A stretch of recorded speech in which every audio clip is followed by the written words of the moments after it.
Hello everybody, and welcome to Storm Raids, and today I'm going to be doing a video about August new releases.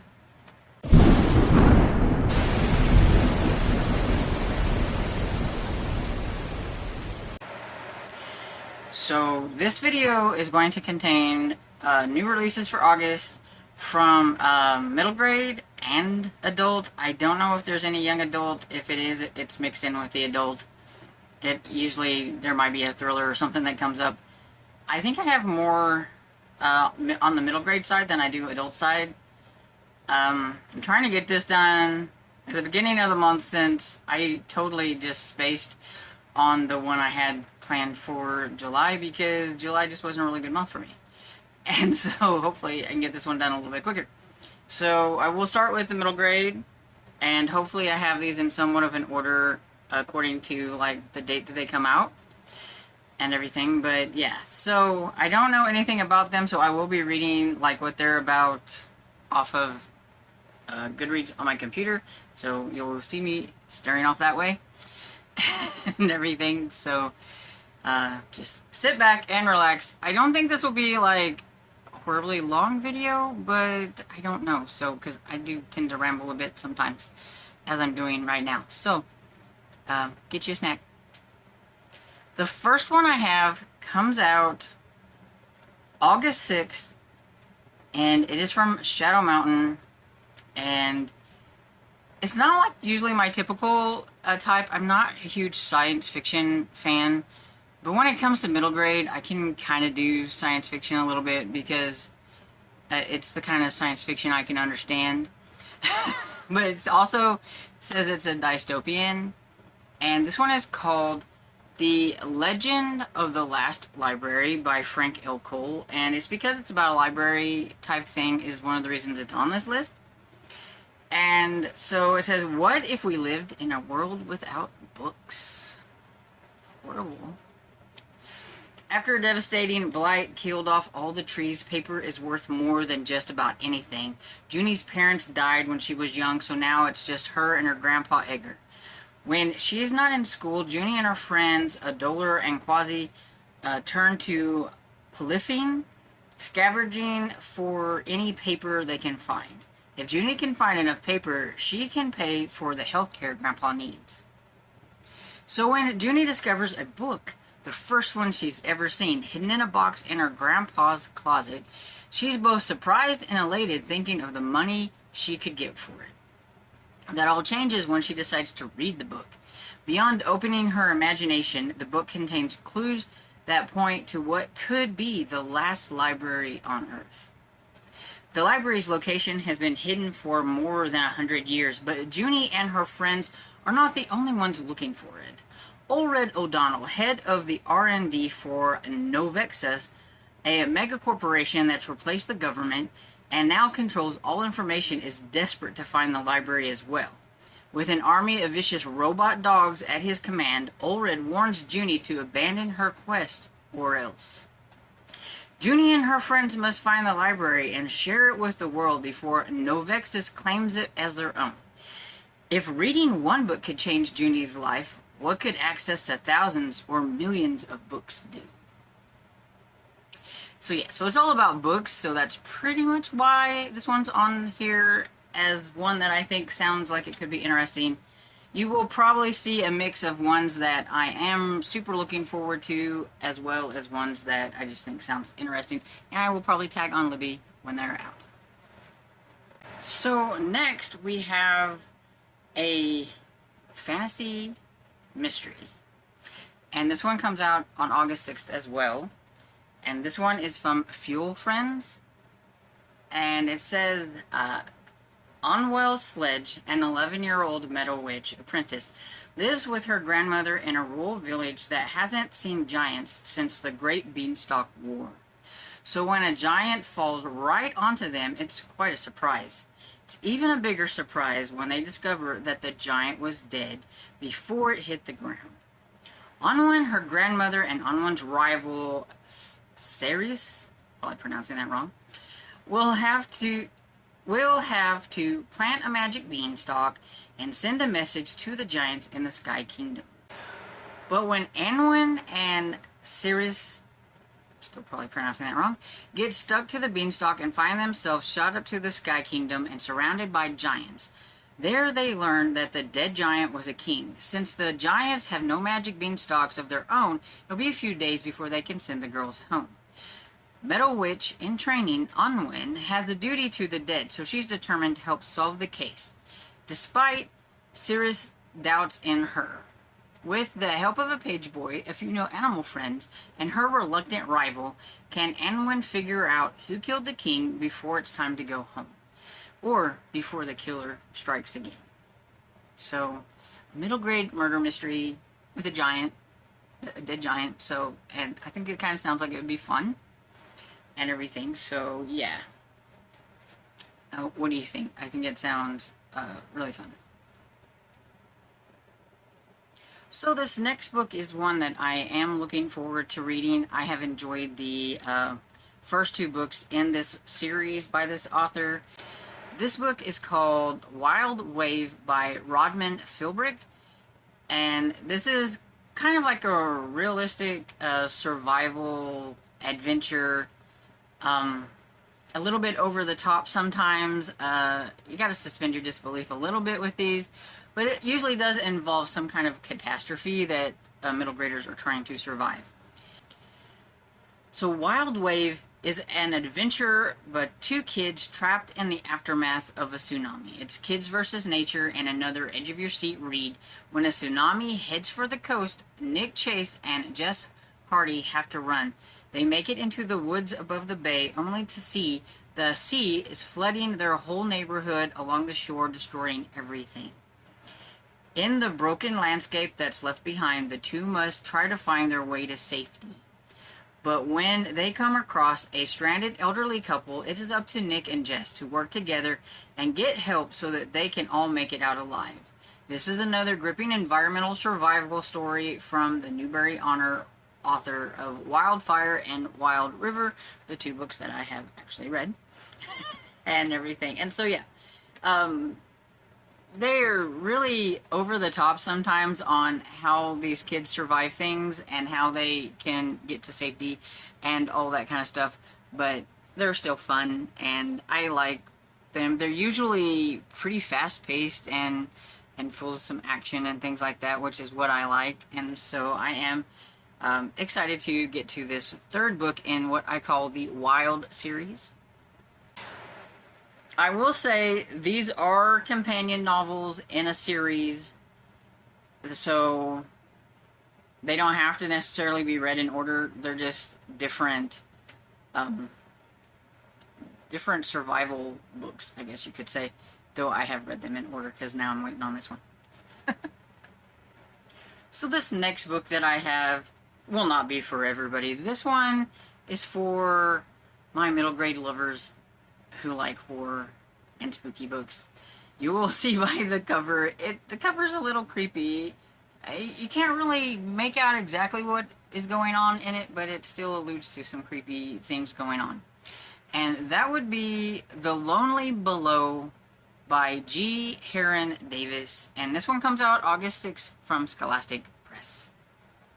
We have a chilling middle grade horror debut featuring a black autistic protagonist who uncovers dark secrets plaguing her new school. Eva doesn't love being the new girl at school, but she doesn't hate it either. Thanks to her mom's job, her family is used to moving around. But Blythe Academy isn't a normal school. The teachers are all strange and insular, like they're hiding something from the students. And of course, there are the ghosts. Eva's new friend Amy tells her the story. Blythe Academy has always felt haunted, but 50 years ago, part of the school collapsed, killing a classroom of students and their teacher. Things haven't been the same since.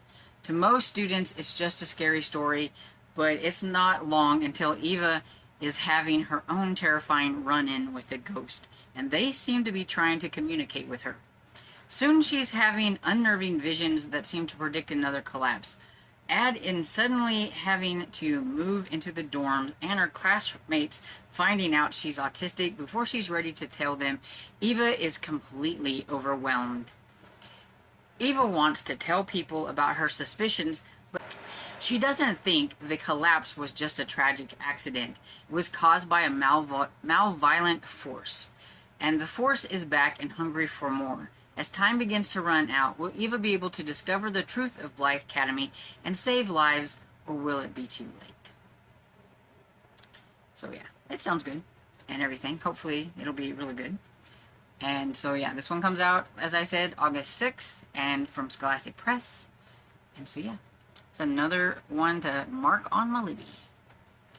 So this next one I have comes out August 20th, and it's from Simon & Schuster, and it's called The Secret Dead Club by Karen Strong. And says the Babysitters Club meets Stranger Things in this eerie middle grade novel about friendship, fitting in, and the afterlife. Following a girl who discovers she's not the only one at her new school who can see ghosts. Wednesday Thomas sees ghosts. Oh, Wednesday, of course. But that doesn't mean she has to talk to them. After a terrifying experience in the Arizona State Park with a wicked ghost, Wednesday and her mother, Olivia, sell their RV and move back south to their family home in Alton, Georgia. Wednesday's determined not to use her gift anymore until she meets a group of girls who also know about the spirit realm. There's free-spirited Miki Okada, which I'm probably butchering, and Southern Belle Danny Lynn Porter, who seem to know about the ghost who roamed the school's hallways. Popular girl Alexa Scott, who tells Wednesday to stay away from Mika and Danny Lynn and not draw attention to herself. And mysterious neighbor Violet Delgado, who died last year but still haunts the house across the street. Wednesday feels these girls have some kind of shared history, but it isn't until Miki gives her an official invitation to the Dead Club that she starts to understand there's a lot more going on with the ghost in Alton and the girls who can see them. And when another malevolent ghost threatens to harm Wednesday, it will take the help of new friends, both living and the dead, to save her and banish the evil being to the spirit realm where it belongs. So another middle grade horror fantasy, and it sounds like it could be spooky, but maybe like midland spooky, I think. Okay, for this next one, I read this author's it was a duology. I thought it was okay. I just thought there were some things in it that I didn't think needed to be in middle grade, but that's just me.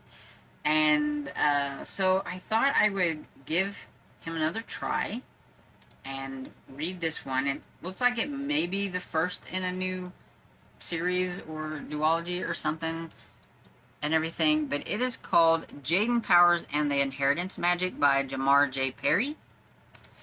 And in this magical middle grade fantasy, perfect for fans of the Marvelers and Amari and the Night Brothers, a shy boy must step up and become his own hero after his best friend disappears at a magical school. Jaden and Elijah have been best friends since they were born. They're so close that Jaden doesn't even mind that he's constantly living in the talented, high-achieving Elijah's shadow. Well, he doesn't mind much. But then Elijah disappears, leaving behind nothing but a cryptic note asking for Jaden's help. The next day, Jaden is invited to attend Elijah's fancy private boarding school. Only it turns out it's not a boarding school at all. It's a school for magic. Somehow, before Elijah vanished, he used his note to transfer part of his own magic into Jaden, a feat that is supposed to be impossible. Determined to find his friend, Jaden agrees to attend the school and learn to control his new powers, but a sinister force is threatening to destroy the whole magical world. And if Jaden doesn't stop it, he'll be the next to disappear. Okay, it sounds a lot like Amari and the Night Brothers. Not just for fans of. It sounds an awful lot like it. And everything. So we'll see. This one comes out August 27th. And it's from Bloomsbury Children's Books. So I think I forgot to mention that at the beginning. And everything. But yeah. I think I gave his other duology that I read like a solid 3-star duology, so I am curious about this one, but I'm not overly excited, so it will be one that I'm just going to be putting on my Libby and waiting my turn for.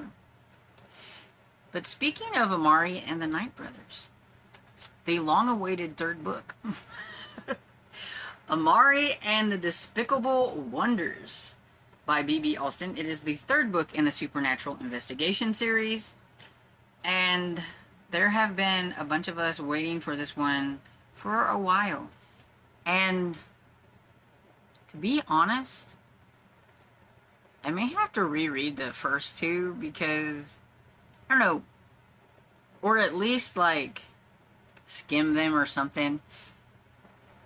It's been a little bit since I read the third one, or I mean the second one, and I remember I didn't like it quite as much as I liked Amari and the Night Brothers. I really like that one and everything, but I do want to get to this one. But as much as I really liked the first one, I wasn't a huge fan of the second one, so this one's not really high priority for me as it is for some others. This one comes out August 27th, and it's from Blazer and Bray / it says Harper Teen. And so I don't want to really talk too much about what it's about because it could spoil some things. But it says war has come to the supernatural world and Amari's two worst enemies are leading the charge. So, yeah.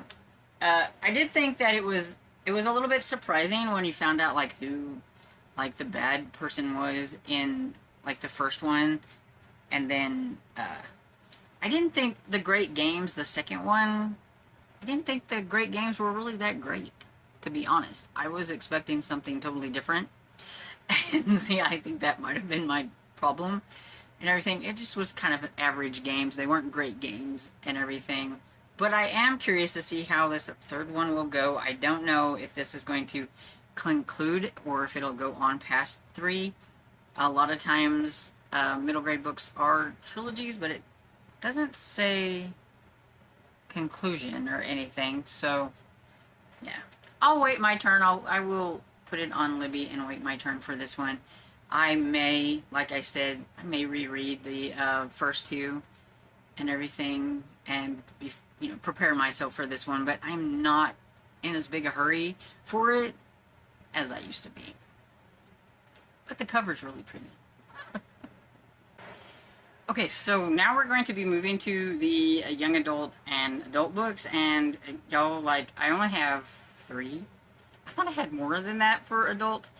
There are always a lot of mysteries that I think sound interesting that some of you might enjoy. I don't put them on here because they're usually from, like, small indie press, and you can't get them on, like, Libby or something like that, and I know a lot of you look on the libraries and, like, Hoopla and stuff, but if you want me to include some of them, I will do it. There's a lot of them that sound extremely interesting, but they're just from publishing companies I've never even heard of. So let me know in the comments, and next time I will include them. The first one I have here is Under the Surface by Diana Urban, and this is an author that I have read several books from, and I have enjoyed them for the most part. She is a young adult thriller, mystery thriller writer, and everything, and so this one sounds like it could be pretty interesting, and I'm always going to give this author a try until she burns me too much. But so far, I think I've gave most of hers anywhere from like 3 to 4 stars, so we're doing okay so far, So this one comes out August 13th, and it's from Putman and Sons for young readers. And so it says, an epic survival thriller about 4 teens who get lost in Paris catacombs for days. A gripping and propulsive story of love, danger, betrayal, and hope, even when all seems lost. So we have Ruby, who is terrified to cave to her feelings for Sean and risk him crushing her heart. Sean is pumped to spend a week with Ruby in Paris on their senior class trip, and he'll wait however long until she's ready to take things further. Communication. We need some communication going on here. But when Ruby's best friend sneaks out the first night to meet a mysterious French boy, Ruby goes after her with 2 classmates, but caves to another temptation, attending Mystery Boy's elusive party in Paris catacombs, the intricate web of tunnels beneath the city, home to 6 million long-dead Parisians, only they never reach the party. Underground, as something sinister is chasing them, they get lost in the endless mazes of bones, uncovering dark secrets about the catacombs and each other. And if they can't find a way out, they'll die in the dark beneath the City of Lights. Above ground, Sean races to find the girl he loves as a media frenzy over the 4 missing teens begin. So, I think it sounds pretty decent and pretty scary, kind of, and I don't think it's for those who get claustrophobic and everything, but it is a thriller, a mystery. It says horror on here too, and it sounds like it could be a bit horrific. Being lost in the catacombs underneath there with all the bones, that's just creepy even for me. And so I have high hopes for this one. I really do. So, August 13th. I'm really hoping this one is going to be really good. When I have this one tagged on my Libby, I am semi-anticipating this one because I really want it to be good. So we'll see. Okay, so this next one I have is called The House by the Cemetery by Lisa Childs. It comes out August 20th from Kensington.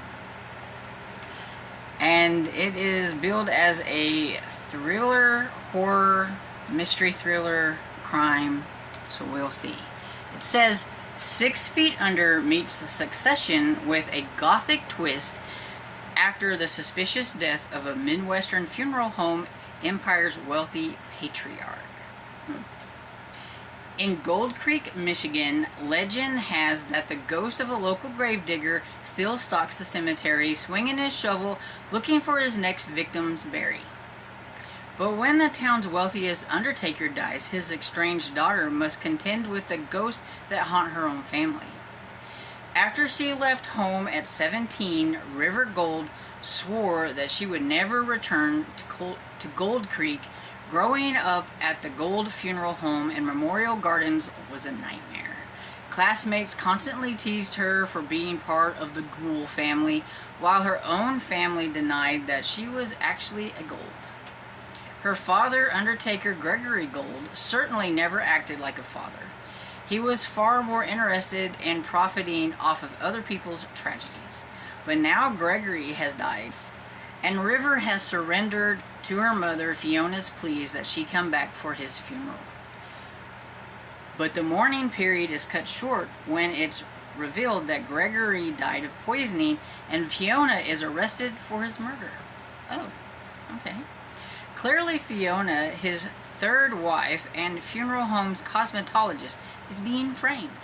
There are plenty more likely suspects, and River is determined to prove her mother's innocence. That she'll have to work with the sheriff, her high school enemy, is a small price to pay. With the fortune at stake, River is sure the killer lies among Gregory's first 2 wives, their children and grandchildren. Yet soon, other discoveries will be made and long-standing secrets unearthed. But when teenagers start disappearing from the cemetery, the danger hits closer to home than River imagines possible. Drawn back into the lives and the lies of the Golds, she'll have to use her every resource to keep herself and her loved ones safe. Oh, sounds kind of cool. And comes out August 20th. And the last book I have is Cozy Mystery. It's one of my favorite series. It's one that I don't think is as paranormal as Tiffany thinks it is. Yes, I'm calling you out, Tiffany. And this one is Death Scene by Carol J. Perry. It is Witch City Mysteries number 14. So, I can't really say a whole lot about this one. I will say one thing about this series. This is one series where the main character goes through many transitions in jobs. She starts off as like a reporter.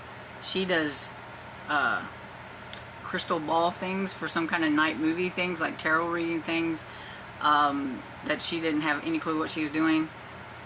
She's program directors and gone back to reporting and do all these things. Like, she's always in a different job within like the same like place. So it's been really interesting ride, like seeing what she's going to be doing next.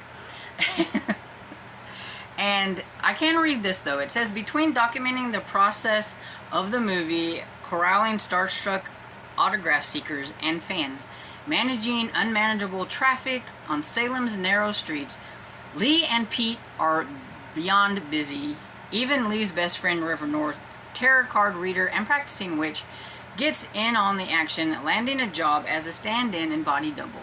But it only takes one interview for Lee to realize that the male and female leads, whose roles include torrid love scenes, despise each other.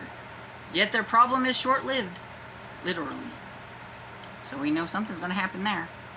And that's all I'm going to read, because I don't want to spoil anything in case it mentions anything about any of the other series, books in the series. But I mean, it is number 14, so if you start there, just know you're missing a whole lot of stuff. I don't think it's really that paranormal. I do think that the fact that Lee can like scry, so which means she can see like past or future like things. She has visions in shiny objects. The fun thing though that I think is fun is that a lot of times she has these visions when you don't need to be having them. Like, she's reporting live on TV and she looks over at a shiny object and all of a sudden something happens. So, yeah. But to me, that's not really too paranormally, I don't think. And so, if you like Salem and you like lightly paranormal books, I think you would enjoy this series. It is one of my favorites. And I am all caught up and ready for Death Scene when it comes out. So this one I am definitely anticipating and be waiting for August 20th. And that, my friends, is everything. Now, next month, just wait for it, because my middle grade list is huge. It's going to have its own. I'm going to have to separate the middle grade from the young adult and adult, because everything spooky comes out in September, and so I cannot wait to let you in on what comes out in September. But for now, we've got August. So let me know what you thought about any of these books. Do they sound interesting? And also, like I said, let me know if you would like to know about any kind of mysteries that are coming out that are like indie and like small press. I will include those. I just usually try to do the ones that I know you can get at the library and stuff, but I do know people like to read indie books, so let me know, and next time when I'm hunting around for mysteries, thrillers, and things like that, I will include some. So I hope you enjoyed this video, and if you did, please give it a thumbs up and subscribe, and I will see you all in the next video. Bye!